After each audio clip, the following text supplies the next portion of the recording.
취미는 인문학, 책 대신 읽어드립니다. 사랑에는 사랑이 없다. 김소연. 혼자를 누리는 일.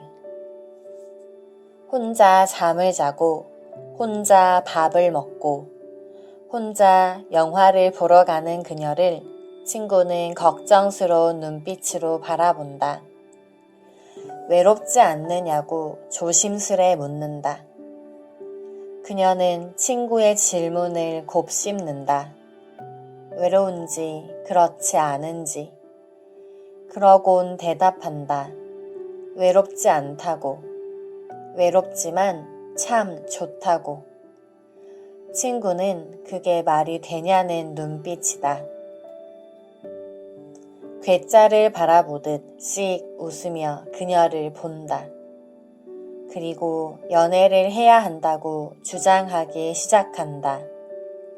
사랑이 얼마나 활기를 주는지를 설파하며 못내 안타까운 표정을 짓는다. 바로 그때 그녀는 즐거운 토론을 시작할 마음으로 자세를 고쳐 앉는다. 어쩌면 친구에게 외롭지 않다는 대답을 해야 했을지도 모르겠다. 친구의 도식에 의해서라면 그녀의 면면은 외롭지 않은 쪽에 가까운 게 사실이기 때문이다.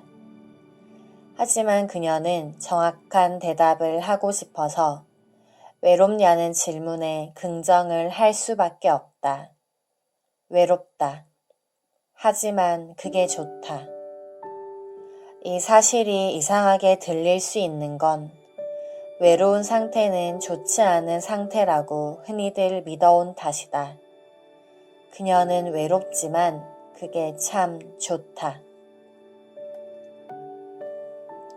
홀홀함이 좋고 단촐함이 좋고 홀홀함과 단촐함이 빚어내는 씩씩함이 좋고 표표함이 좋다. 그래서 그녀는 되도록 외로우려 한다. 그게 좋아서 그렇게 한다. 그녀에게 외롭지 않은 상태는 오히려 번잡하다. 약속들로 점철된 나날, 말을 뱉고 난 헛헛함을 감당해야 하는 나날, 조율하고 양보하고 희생도 감내하는 나날.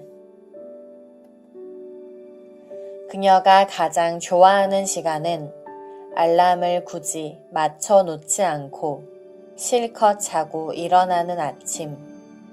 좀 더 이불 속에서 뭉그적대며 꿈을 우물우물 음미하는 아침.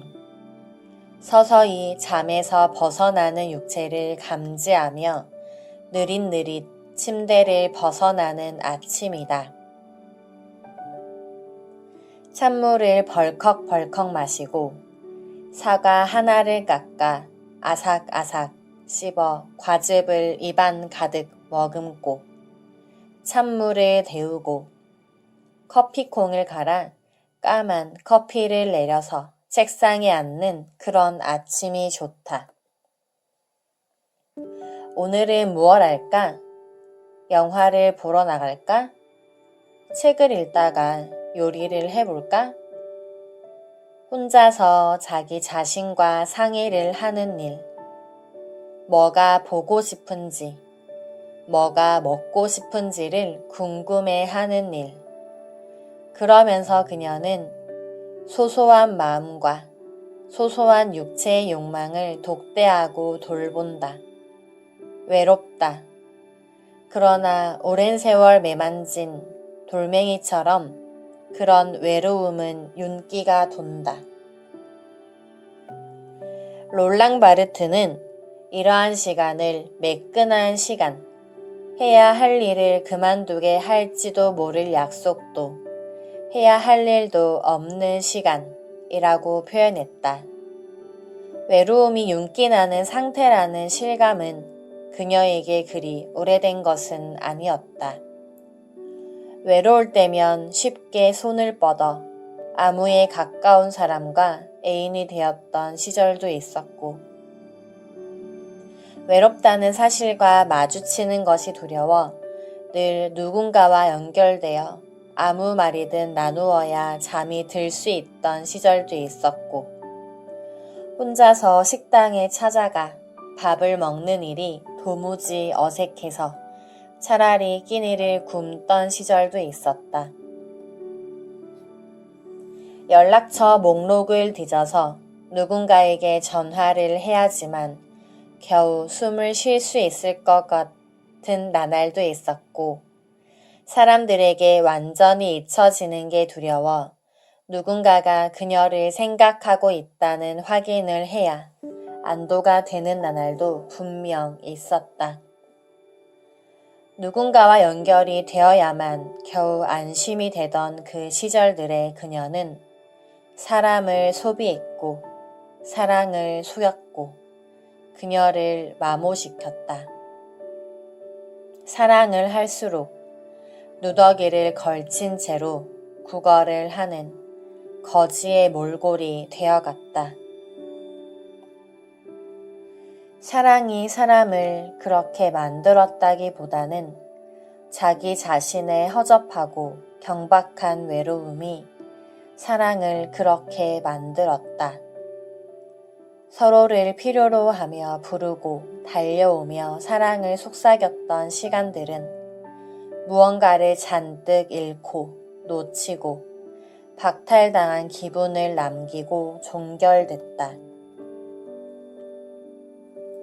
그래서 지나간 사랑을 들춰보면 서럽거나 화가 났고 서럽거나 화가 난다는 사실에 대해 수치스러웠다. 어째서 사랑했던 시간의 뒤끝이 수치심이어야 하는지 그걸 이해하지 못했다. 지금 그녀는 사랑의 숭고함보다 혼자의 숭고함을 바라보고 지낸다. 혼자를 더 많이 누리기 위해서 가끔 거짓말조차 꾸며댄다. 선약이 있다며 핑계를 대고 약속을 잡지 않는다. 아니, 거짓말이 아니다. 그녀는 자기 자신과 놀아주기로 스스로에게 신중하게 오래 생각할 하루를 주기로 약속을 했으므로 선약이 있다는 말은 사실이기는 하다. 하지만 나와 놀아주기로 한 날이라서 시간이 없어요. 라는 말은 안타깝게도 타인에게 허용되지 않는다. 그러므로 어쩔 수 없이 거짓말을 한다. 거짓말을 하다 지치면 한 달 정도 여행을 떠난다. 여행지에 가족이나 친구가 함께하는 것을 두고 그녀는 농담처럼 회식 자리에 도시락을 싸들고 가는 경우와 같다는 표현을 쓰곤 한다. 관광을 하러 가는 것이 아니라 그녀를 인간관계로부터 언플러그드 하러 떠나는 것이다. 오롯하게 혼자가 되어서 깊은 외로움에 가장 텅 빈 상태에서 새로운 세계를 받아들여야 할 차례다. 감정 없이 텅 빈, 대화 없이 텅 빈, 백지처럼 텅 빈, 악기처럼 텅 빈. 그래야 그녀는 좋은 그림이 배어나오는 종이처럼 좋은 소리가 배어나오는 악기처럼 될 수 있다. 외롭다는 인식 뒤에 곧이어 외로움을 벗어나고 싶다는 욕망이 뒤따르는 일을 그녀는 경계한다. 잠깐의 어색함과 헛헛함을 통과한 이후에 찾아올 더없는 평화와 더없는 씩씩함을 만나볼 수 없어서이기도 하지만 어쩐지 어딘가에서 감염된 각본 같아서이다. 슬프다는 인식 뒤에 곧이어 슬픔을 벗어나고 싶다는 욕망이 뒤따르는 일 또한 그녀는 경계한다. 역시 어딘가에서 감염된 각본 같기만 하다. 외로움에 깃든 낮은 온도와 슬픔에 깃든 약간의 습기는 그저 생물로서의 한 사람이 살아가는 최소 조건이라는 걸 그녀는 잊지 않고 싶다. 요즘 그녀는 외로울 시간이 없다. 바쁘다. 탁상 달력엔 하루에 2가지 이상씩 해야 할 일이 적혀 있다. 어쩌다가 달력에 동그라미가 쳐져 있지 않은 날짜를 만나면 그 날짜가 무언가로 채워지게 될까봐 조금쯤 조바심도 난다. 바쁠수록 그녀는 얼얼해진다. 얼음에 한참 동안 손을 대고 있었던 사람처럼 무감각해진다. 무엇을 만져도, 무엇을 만나도 살갑게 감각되지를 않는다. 그래서 그녀는 요즘 다소 질 나쁜 상태가 되어 있다. 쉽게 지치고 쉽게 피로하다. 느긋함을 잃고 허겁지겁한다. 신중함을 잃고 자주 경솔해진다. 그녀는 그런 자기 자신에게 불만이 부풀어 오르는 중이다. 그래서 매일매일 기다린다. 오롯이 외로워질 수 있는 시간은 오롯이 외로워져 감각들이 살아나고 눈앞의 것들이 선명하게 보이고 지나가는 바람에 좋은 냄새를 맡을 수 있는 그녀만의 시간을. 외로워질 때에야 이웃집의 바이올린 연습 소리와 그 애를 꾸짖는 엄마의 목소리가 들려오기 시작한다. 모르는 사람들의 생활에 빙그레 웃을 수 있다. 외로워질 때에야 그녀는 누군가와 어떻게 연결되어 있는지, 어떤 연결은 불길하고 어떤 연결은 미더운지에 대해 신중해질 수 있다. 안 보이는 연결에서 든든함을 발견하고 어깨를 펴기 시작한다.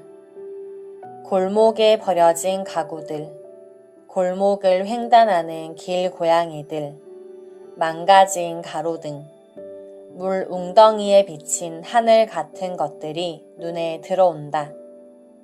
그것들에 담긴 알듯 말듯한 이야기들이 들리기 시작한다. 취미는 인문학, 구독과 좋아요 부탁드립니다. 함께 들어주셔서 감사합니다.